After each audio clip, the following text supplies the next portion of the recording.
What's up, dudes and dudes here, and my name's Scyushi, and we are back to Trove in 2025, the final frontier. So this is going to end up being a redo of my Trove returning guide. You guys know I keep regularly doing these every year, and today we're going to be doing the updated guide for 2025 before I go on my little bit of a staycation to start taking care of my new baby with my wife, my beautiful son. He's not born the time I'm recording this video, but that should give you a perspective to just how long ago I recorded this. Anyways, that doesn't matter. Congratulations, me.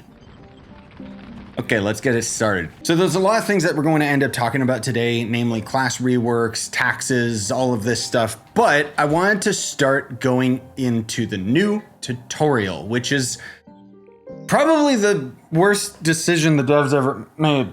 This is actually my first time going into this tutorial area outside of the test server because, frankly speaking, I like the build. I like the way that this world looks and everything like that. That's dope. But I don't know why the developers took the extra time to make a new tutorial and then make it worse than the old tutorial. Like, the main problem is that this tutorial doesn't teach you anything.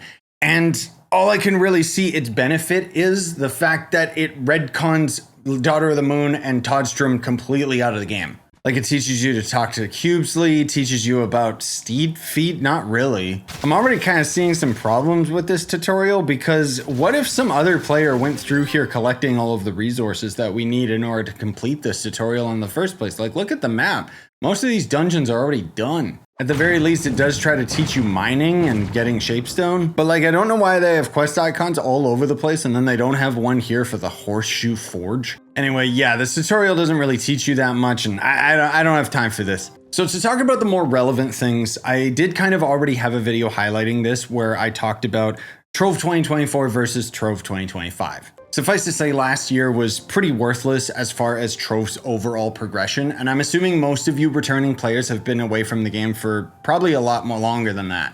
But to summarize last year, we ended up getting this Gearcrafters area, which is a new profession that allows you to finally craft crystal gear. And on top of it, there's also going to end up being a Gearcrafter vault box that I've got other videos that go into more detail about what these do, but suffice to say you can get Crystal 5 out of them. What you might not know is there's actually a higher tier of gear, which is Crystal 5 being forged in to Mystic gear. It is in no way, shape, or form even remotely close to how cool Stellar and Radiant gear was. You guys remember back with Stellar and Radiant gear, we used to get Penta souls and stuff for loot collecting our gear, and then Crystal gear came out and whoever was on the dev team kind of just forgot to add souls to the Crystal gear, because that would have actually been great for the overall economy of the game, because it means that as you get more and more Crystal gear, you would have chances of forging up your gear into higher tiers of Crystal. The reason I'm salty about this is because Mystic gear is so unbelievably, stupidly dumb to obtain, not only in its difficulty, but also it's just really boring. The problem being is we don't have Crystal Souls. If we had Crystal 5 Souls, I would have more incentive to grind and get gear boxes to try and get more Crystal 5 gear so that I could loot collect it, get the souls, and eventually craft up to Mystic gear. But as it stands right now, the only way that you can get Mystic gear is with the new difficulty area, and there's a new 5-star dungeon in this difficulty area. The normal dungeons are worthless. And don't worry, you're not missing much. It's just a normal adventure world, but it's got a new 5-star dungeon that's not even as good as the Sundered Uplands one. Sundered Uplands being a biome that was eventually added to the game that has increased gravity for no reason, and it's got one of the best mechanics in the game, an infinite 5-star dungeon. It's one of the best places to grind in the game so long as you have a big group of people destroying everything. But I'm getting sidetracked. The point being is Mystic gear requires resources out of 5-star dungeons in the Longshade world, or D15, because for whatever reason they renamed Uber worlds into difficulty worlds, shifted the numbers by 3. This would be U12, but now it's D15. But the other really hard resource to end up farming for Mystic gear is going to end up being in the Delves. Assuming you guys haven't been living under a rock for the last decade, this is going to end up being the Geode Caves hub area. And you guys know how these caves are, where you got all these stupid modules and jetpacks and stuff. Yeah, well, imagine the Geode caves, but you don't have any of the modules. You just run around and fight as if it's an infinite dungeon. That's what the delves are. And the delves kind of suck. They're like the big thing that everybody hates in the game just because it's one of the most efficient places to grind. The devs keep shoving all of the best stuff in there, but it's not fun. Why? Because it's a big, stupid, boring cave and all of the walls are just one color. But okay, I'm getting a little bit sidetracked here. I know. So, way back, if you guys don't know, Trion Worlds used to own Trove. They basically went bankrupt, and then Trove's IP was bought up by Gamigo. Gamigo, as far as I know, also kind of went under and got bought up by another company that straight up just said, as soon as our top games are no longer profitable, we will shut them down. Trove, thankfully, is their second most popular game, next to Wizard 101. Bet you didn't know Wizard 101 was under these same publishers. But unfortunately, because this company doesn't really have like a future in video games, namely they have no passion for developing new video games, and they have no rhyme or reason to continue development for their existing games other than just trying to make a profit out of them, it means that the Trove dev team has been getting smaller and smaller and smaller. And I think that a lot of people need to cut them a little bit of slack when it comes to the severe lack of updates, especially because one of the biggest things happened in 2024, duping. I won't go into too much detail about this because, again, it's been beaten to death and I've got other topics or other videos that talk about the topic in more detail. But suffice to say, people have been able to duplicate items in this game since its conception. It's a huge problem within the game's core spaghetti code. There was a lot of endgame players that I knew about that cheated, and Trion Worlds just kind of let them cheat because they spent a lot of money on the game or something. I don't know. But for whatever reason, Gamigo devs decided, okay, we're going to start banning these people. But they didn't actually try to work with them to resolve the duping issue. Instead, they just banned these people. And then those same people rushed over to the Trove forums because they're grown up babies. I won't say adults. But they rushed over to the forums to spread like wildfire the method for duping. And unfortunately, it completely destroyed the in-game economy. The devs have kind of been on the back foot ever since, which is why we haven't seen any significant content updates to Trove in months, because the devs are still trying to deal with this issue. As far as I know, they have banned a significant amount of people. They have resolved the current duping method, I think. I don't know. They're not transparent enough for me to know what's going on with any of that. But if I had to guess, I would say that Trove intended to have a couple different updates last year that instead got sidelined for the fact that they had to deal with this. This was the immediate problem. Because as people start duping, it means that the game loses its reason for people to purchase things, and then the game doesn't make enough money, and then the company slowly starts to decide to shut the game down, and yeah, it's an inevitability at this point that Trove is never going to see its full potential, even though I still think that this game could have been like one of the best free-to-play games out there just because of its voxel nature and the fact that it just needs a little bit more mechanics to be something that's more widely appealing. But okay, that's not, oh my God, that's not what we're here to discuss. We're talking about things for returning players. This video is so unorthodox. I don't have anything set up with a script or anything. So I'm just gonna kind of talk and you guys just kind of dissect it yourselves, okay? Taxes. That's right, taxes have been added to Trove's market. That was added a while ago. You'll see that because of the duping, things are significantly cheaper, but steadily going up in price because the duping has stopped.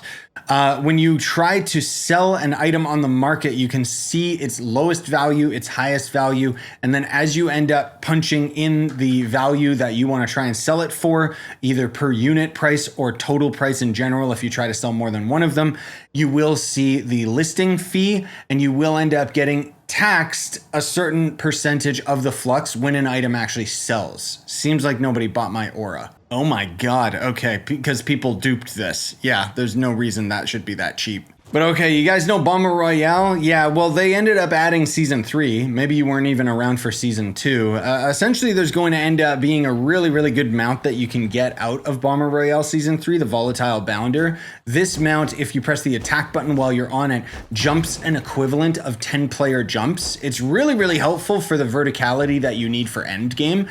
But a better mount has been added to the game, namely the Cosmic Dragon. You guys might remember that this was something that was teased years ago in the Primordial Dragon. Everyone was always like, where's the Primordial Dragon for the Cosmic?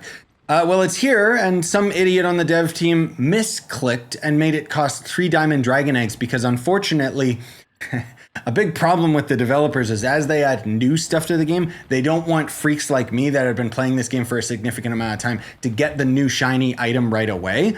And so they throw caution to the wind, make it more expensive than it needs to be, not realizing this is detrimental to the overall game economy and makes it something that new players can no longer obtain. Anyways, the Cosmic Dragon gives you jump height, which I would argue makes it the best mount in the game just because the verticality that you can get is unprecedented. Oh, and this idiot right here is going to end up being Trove titles, which I don't even remember how to do the titles. Essentially, you can just have like a title over your character name that nobody can see, or you can't see, but everyone else can see. I think I just have like 2 sad faces or something like that. Unfortunately, most of these players are probably bots, so I'm not really seeing any titles on their usernames. Well, anyways, who cares? Look, there's the Atlas. You guys have definitely been around when the Atlas was added to the game, right? We don't have that big portal tower anymore. Instead, we have the Atlas. We also have the Geode surface, which you guys already know about that, and Leviathans, which are basically, you know, in Candy World, there was like the gigantic dragons that you could find randomly roaming. Well, imagine that, but they only spawn in like a specific little area. Those Leviathans can end up dropping some torches, which goes into our banner slot and ends up being some of the best items in the game. At least for right now. Thankfully, the Leviathans still drop the best items. But anyway, down in Luxion's little toilet of a place that he lives, you scumbag. I hate you, Luxion. So we got Fluxion here, which I can't interact with, probably because I'm recording this on the weekend. This guy's stupid. He allows you to vote on items that you want to see him sell the following week.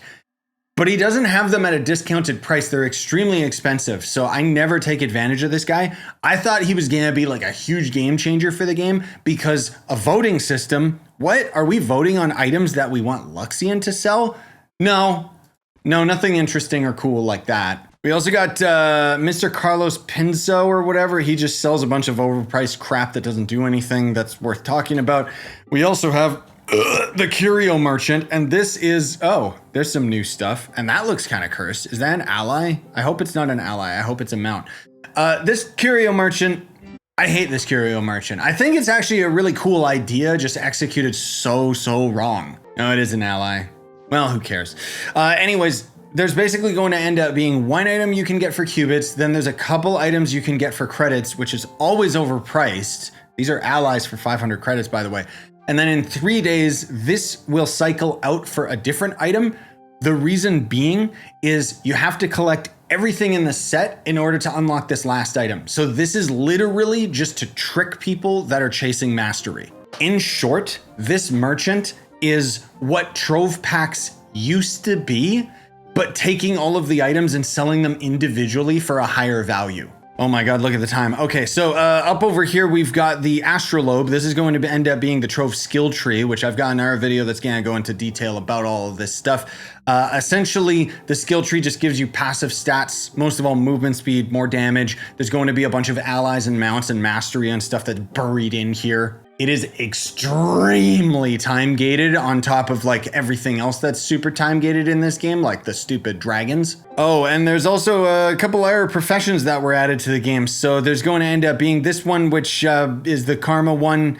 It's the same as every other profession, so I don't need to talk about it. We basically have these items that count as food items. So they'll end up taking the auto use slot in our inventory. It's not a food slot anymore. None of these buffs are worthwhile. It's just another mechanic of the game where you max out the profession, get everything out of it, and then you just move on. But down in the basement over here, we've got the Mystic Arts, which is basically the exact same thing. We've got like all these potions and collectible items, including some of the best allies in the game for both physical and magical. So that's cool that it's actually got something worthwhile. And then don't ask me why, but they overhauled fishing. You guys remember back a couple years, they overhauled gardening and made it gardening 2.0? Well, this is fishing 2.0.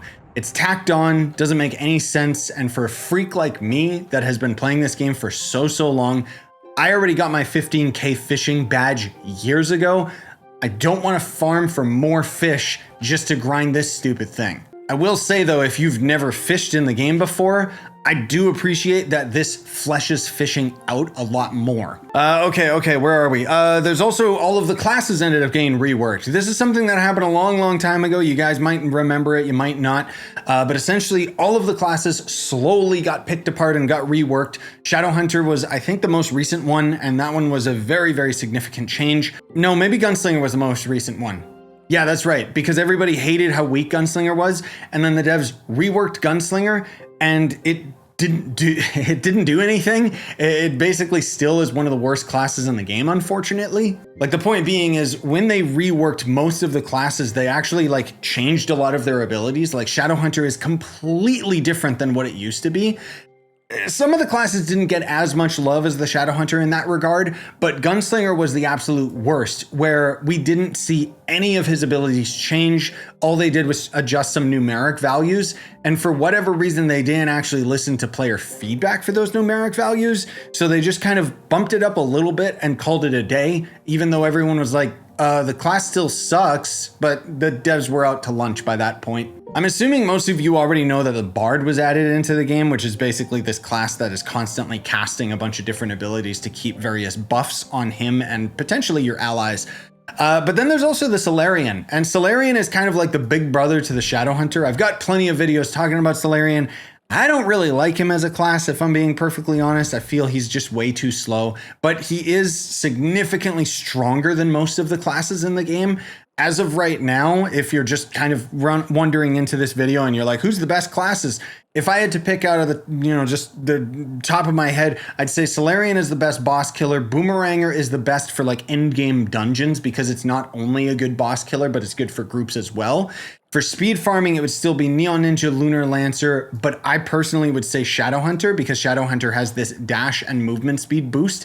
But there's also a little fact that most players don't know about Shadowhunter in that you can shoot through walls. You can actually shoot through enemies without your class gem, but as soon as you get your class gem, that's no longer the case, but you can still shoot through walls regardless of if you have the class gem or not. This, in my opinion, makes it one of the best speed farmers just because it's got the movement speed, but it can also clear dungeons faster than anyone else because it doesn't even have to go inside. Oh, I guess I should talk about crystal gems as well. I mean, it's not really that interesting. We do have this item in the gem tab that we can basically force our stellar gems into crystal. So if you're like a super old school player that hasn't played this game since the Jurassic era and you never ended up, you have fully augmented and maxed out stellar gems, but you never got like the crystal gems, then this would be for you.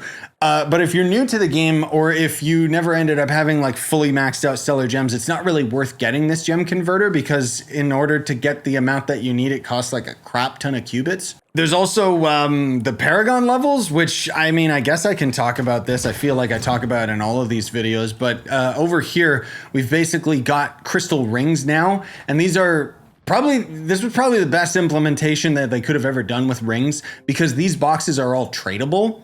Why aren't the gear boxes tradable? I don't understand, developers. But basically, you can end up getting Paragon levels, which gives you various resources in order to craft these ring boxes, and then you could sell and trade them on the market. Lastly, let's talk briefly about Trove's future, because there's a couple things that are on the horizon that I can smell it, and it stinks. So you guys know I already ended up having my little tangent about Mystic Gear. Well, did you guys know that Mystic Gear is eventually going to be an item that we can just craft outright? When the Gearcrafting update was added to the game, the patch notes specifically said that Mystic Gear would eventually be rolled into all of this. So I don't know what it's going to end up costing to forge up, but I'm scared. On top of that, if you do actually have Mystic Gear, you can only level up Mystic Gear to 5 stars, but it doesn't go into Mystic 2. Not yet anyways, but we know that that is an inevitability because it's lazy and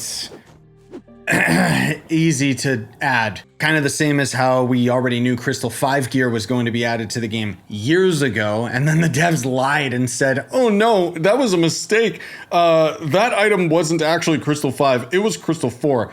For those of you that don't know, on the test server a couple years back, they accidentally gave a player Crystal 5 gear, and since then we knew it was an inevitability. But where this starts to become really, really stinky is because we know without a doubt Mystic Gear being added to the game means eventually we're going to see Mystic Rings and Mystic Gems. I don't even know why. I think that crystal gems were actually introduced to the game very, very well. Like, it was actually a pretty good way that they ended up putting it in the game, even if it was very shoehorned. But I think a big problem that the developers severely underestimate is that endgame players such as myself are getting so burnt out with these really, really crappy design choices that there's so many things at the end game that I could chase after right now. I don't bother because it's boring. I don't bother getting Mystic Gear because the main thing that I would need to start grinding is super deep delves, and that would require me to constantly go out of my way to find a group to farm the delves constantly. And on top of that, I have to farm the delves for like hundreds of hours. If it was something that I could just easily end up grinding, or, you know, fragmented resources that I could get out of the Longshade difficulty, or better yet, Crystal 5 souls that I could forge into Mystic Gear, then at least long term, I could play the waiting game. You know, I could play the slow burn. I would know, okay, it's gonna take me a couple months to slowly get this, but at least I'll slowly get it. Because the irony is that I love the grind of this game, at least in most respects. I guess I should say that I love the old school grind and the direction that the game used to be going in. But the fact that they made Mystic Gear as hard to obtain as it is right now has me worried that what they're gonna do is when Mystic Gear gets craftable, it's suddenly just gonna become super easy, which would completely undercut anybody who ended up getting Mystic Gear earlier. We've already seen this happen with Radiant and Stellar Gear years ago. I'm not saying that I wouldn't take Mystic Gear being easier, but my problem is that long term, I don't see this being sustainable. Crystal gems were already so expensive for myself and every other endgame player to convert into. Now it's something a lot more reasonable, but even so, we spent so much of our gem boosters on them. And to simply add mystic tier gems on top of that, it's gotta be something a lot smarter and less pay to win than just a gem converter. I'm always of the mind that things that are grindy in the game should just be something that you can grind free to play. I think that Trove could definitely benefit from having credits be a grindable resource. Better yet, if credits were something like Platinum and Warframe, that could just be the new primary currency in the game, and then free-to-play players would be able to trade with pay-to-win players to end up getting that currency into the economy. Of course, it would have come with huge ramifications with all of the duping, and this is, you know, me going into theory craft territory. But all of this is to say, I don't see how they can get away with adding mystic gems and mystic rings and all of this stuff and keep most endgame players interested, let alone early game players invested. Most players on average aren't even going to get to the point where Crystal 5 is even something that they should chase after, let alone Mystic Gear. I feel I need to take the opportunity in this video to state once again that as much as I criticize this game, it all comes out of a place of passion because this is one of my favorite video games. To sell you on it, there are no voxel games out there that are even remotely close to Minecraft, let alone an MMO. Like, what? Don't get me wrong, there's voxel games, but I find it very strange that the gaming industry as a whole hasn't taken advantage of what Minecraft set out to be and then improve upon it. Like, it's not that hard to innovate on top of Minecraft and what it does wrong. To me, I'll always prefer a game like Trove over Minecraft because Minecraft, I would say, is, well, it's all in the title, mining and crafting.